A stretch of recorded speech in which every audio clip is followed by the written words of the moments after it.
Assalamualaikum warahmatullahi wabarakatuh. Kembali lagi dengan kami pada kelompok 8. Di sini saya akan melanjutkan kembali penjelasan tentang materi sebelumnya, yaitu pada bab yang ke-8 ini tentang probability, yaitu tentang kemungkinan. Di sini kita akan lanjutkan pada pembahasan 8.2-nya. Di sini ada gambaran atau pratinjau ya untuk pelajaran yang 8.2, yaitu ada problem solving strategy. Di sini ada strategi pemecahan masalah untuk para tinjau pembelajaran yang 8.2. Akan kita pelajari nanti, yaitu ada solving problems by making an organized list, yaitu pecahkan masalah dengan membuat daftar yang teratur. Jadi kita nanti akan tahu bagaimana cara membuat daftar yang teratur atau yang terorganisir ya.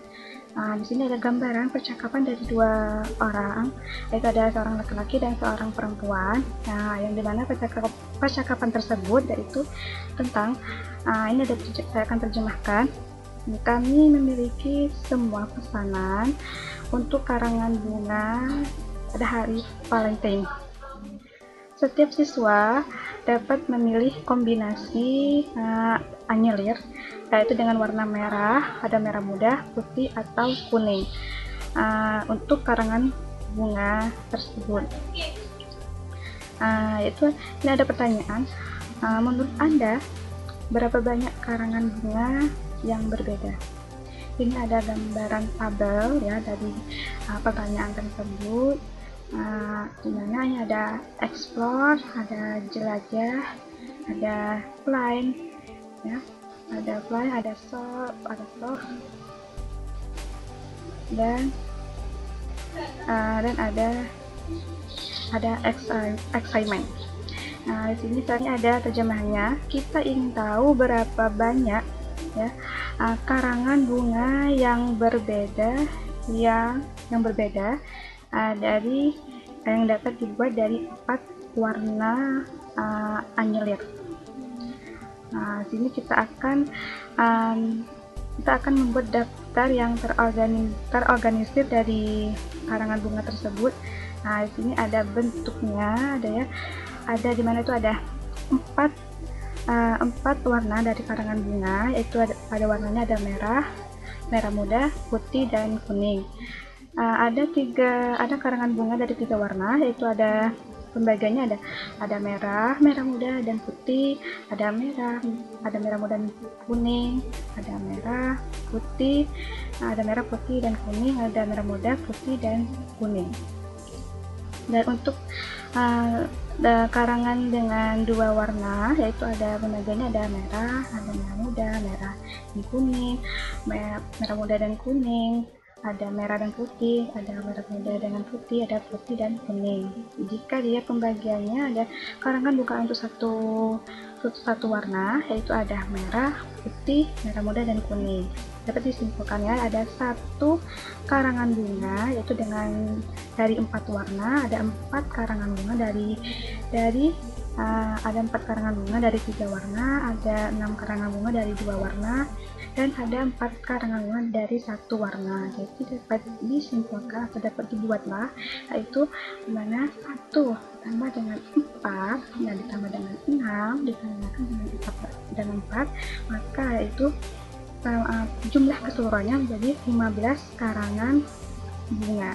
Excitementnya itu kita periksa ya, pastikan bahwa setiap warna yang terkombinasi yang terdaftar dan warna yang tidak terkombinasi itu terdaftar lebih dari 1 kali.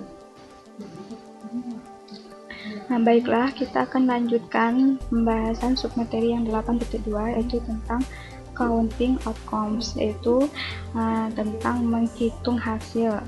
Yang akan kita pelajari nanti yaitu ada count outcomes by using a tree diagram or the fundamental counting principle, yaitu tentang hitung hasil dengan menggunakan diagram pohon atau bisa menggunakan prinsip menghitung dasar.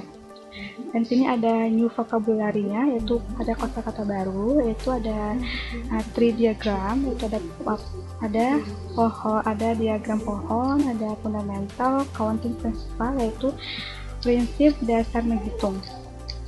Nah, di sini ada gambaran ya, yaitu ingin membeli sebuah sepeda dinamo. Dari hal ini ada sebuah pertanyaannya, yaitu yang pertama, berapa banyak ya artinya gaya berbeda yang tersedia. Yang kedua itu berapa banyak warna berbeda yang tersedia. Yang ketiga itu berapa banyak ukuran yang berbeda yang tersedia. Yang keempat itu pertanyaannya tentang buatlah daftar yang teratur ya, yang teratur untuk menentukan berapa banyak dari sepeda berbeda yang tersedia. Jadi dari hal itu daftar yang teratur dapat membantu kamu untuk menentukan jumlah kemungkinan dari kombinasi atau hasil.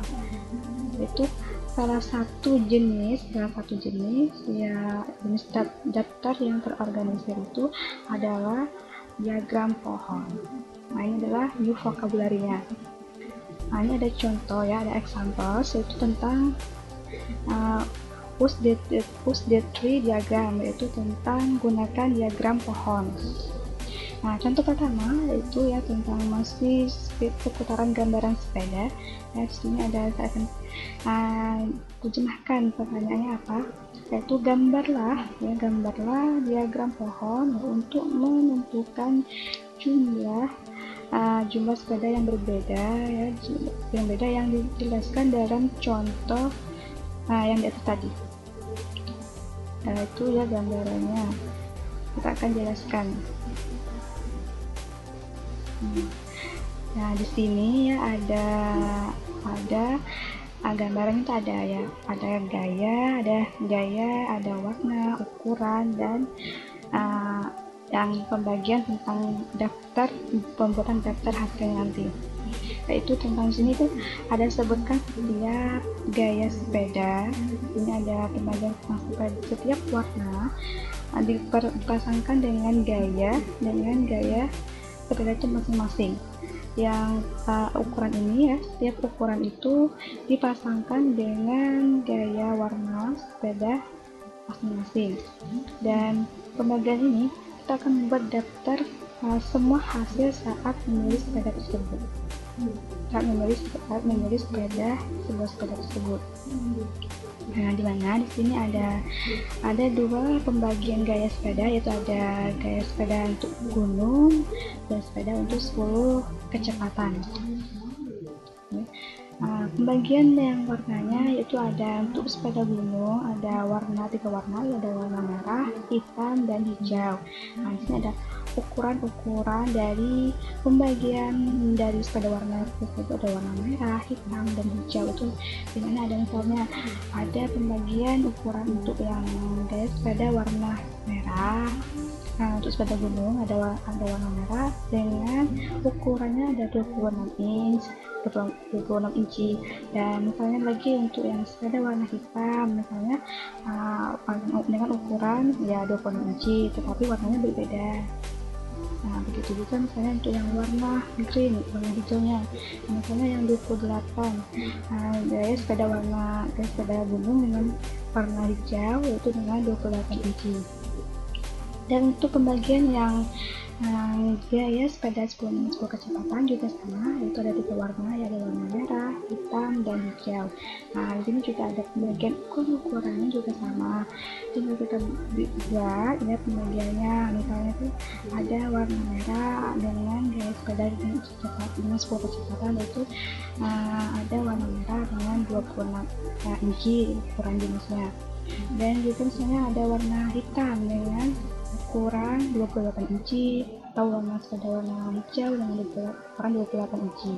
Nah, dari hal tersebut, dari gambaran-gambaran yang sudah kita buat, dari ada gaya, pembagian gaya, ada warna, ukuran, dan daftar hasil dari keseluruhannya, dapat disimpulkan bahwa ya ada 12 jenis sepeda dinamo tersebut. Itu dimana ada pembagiannya dari gaya sepeda untuk gunung ya, ada 3 warna. Kalau kita kalikan dan pembagiannya ada 6, dan untuk gaya sepeda yang 10 kecepatan itu ada 3 warna juga. Kalau kita kalikan dengan pembagiannya 2, dimana 3 kali 2 juga cepatnya 6, maka dapat disebutlah gaya sepeda gunung ada 6 dan gaya 10 kecepatan sepedanya ada 6. Jadi di sana itu ada 12 jenis sepeda dinamo. Dan prinsip ya untuk menghitung dasar ya. Di sini kamu bisa mengalihkannya, yaitu prinsip ini dikenal dengan prinsip ya fundamental counting principle, yaitu prinsip menghitung dasar. Di sini ada bentuk catatan ya. Jika kita akan terjemahkan ya, jika peristiwa M ya dapat terjadi dalam M-nya, yaitu dimana kita ikuti peristiwa M itu yang dapat terjadi dalam M-nya. Itu maka peristiwa M itu dapat diikuti dengan peristiwa N yang dimana yaitu dapatlah dibuat dengan M dikali dengan N. Ada example, jika ada sebuah kubus yang berguling ya, berguling dan ada koin yang dilempar.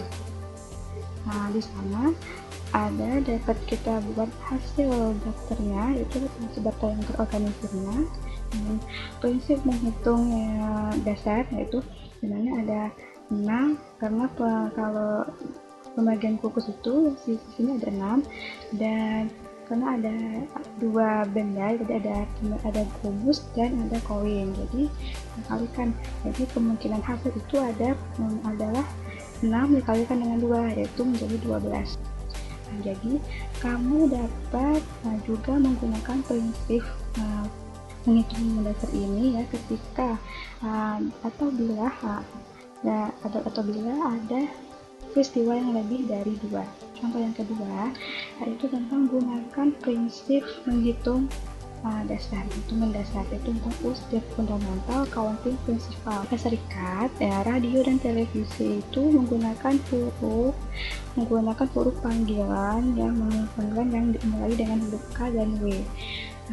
Berapa banyak? Pertanyaannya berapa banyak huruf panggilan berbeda dengan 4 huruf yang mungkin. Jadi kita akan coba gunakan prinsip menghitung mendasar, fundamental counting principle. Ini ada pembagiannya, kita buat jumlah huruf yang mungkin untuk huruf pertama, jumlah huruf yang mungkin untuk huruf yang kedua, ada jumlah yang mungkin untuk huruf ketiga, ada jumlah yang mungkin untuk huruf yang keempat ya, karena ada pembagian tadi ada 4 huruf ya, yang diminta. Yang di sini ada jumlah keseluruhannya dari kemungkinan hasil dari panggilan tersebut. Dari pertama itu ada K dan W, jadi ada 2. Karena ada huruf pembagian huruf itu ada 26, jadi kita kalikan saja. Jadi 2 dikalikan dengan 26, dikalikan dengan 26, dan dikalikan dengan 26, karena kemungkinan untuk lalu dia meminta untuk kemungkinan panggilan dengan 4 huruf yang berbeda. Jadi dapatlah disimpulkan bahwa jumlah keseluruhan itu ya ada 35.152. Jadi ada kemungkinan surat panggilan itu ada 35.152 ya. Itu tentang gunakan prinsip hitung mendasar ini ya untuk menentukan jumlah hasil yang mungkin. Ini ada pertanyaan yang pertama, yaitu ya ada pengering rambut memiliki 3 pengaturan ya untuk panas dan 2 pengaturan untuk kecepatannya. Yang kedua itu ada sebuah restoran ya, menawarkan 3 pilihan jenis pasta dan 5 jenis saus, setiap dengan atau tanpa bakso. Nah, ini ada contoh yang ketiga, yaitu tentang temukan probabilitas. Ini tentang permainan ya. Jadi saya akan terjemahkan pertanyaannya. Berapa probabilitas atau kemungkinan ya memenangkan permainan lotre di mana dengan nomor yaitu menangnya terdiri dari 3 digit, yaitu ada dari angka 0 dan 9 hingga 9 yang dipilih dengan secara acak. Nah, yang pertama itu ada yang quiznya yang pertama, yaitu tentukan jumlah ya kemungkinan hasil. Kita akan gunakan prinsip menghitung mendasar, prinsip fundamental counting principle. Jadi di mana tadi ada gambarannya, ada permainan lotre dengan nomor menang terdiri dari 3 digit, yaitu dari angka 0 hingga angka 9. Maka ya dapatlah dibuat. Ini ada pilihan untuk digit yang pertama, pilihan untuk digit yang kedua, pilihan untuk digit yang ketiga, yaitu karena dari ada angka 0 sampai hingga angka 9, jadi ada ya kemungkinannya ada 10 ya 10 pilihan. Kita kalikan dengan 10 pilihan, yang kalikan lagi dengan 10 pilihan ya, maka adalah apabila hasil jumlah total hasilnya itu ada 1000. Maka di sana ada 1000 kemungkinan hasil itu menjadi pemenang, menjadi winning numbernya, jadi pemenang ya. Jadi kemungkinan menang itu dengan satu tiket itu adalah 1/1000. Ini juga dapat kita tuliskan dalam bentuk desimal, yaitu menjadi 0,001, atau kita bentuk dalam persen itu menjadi 0,1%. Baiklah, cukup sekian penjelasan video kali ini pada pembelajaran 8.2. Saya ucapkan terima kasih. Wassalamualaikum warahmatullahi wabarakatuh.